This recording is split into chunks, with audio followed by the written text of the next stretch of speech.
Malayo pa, pero malayo na. Hanggang saan kaya ako dadalhin ng pangarap ko? Yan yung tanong, palaging tumatakbo sa isip ko.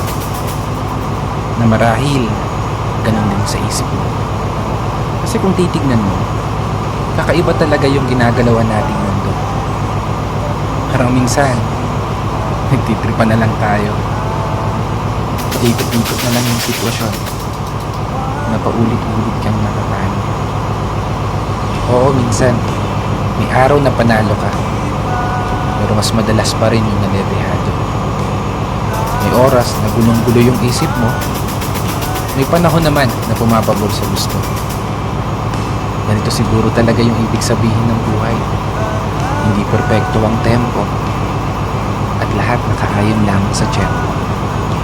Pero kahit ganon, dapat magpasalamat pa rin tayo. Kasi isipin mo naman, sa likod ng napakaraming beses na pagkatalo,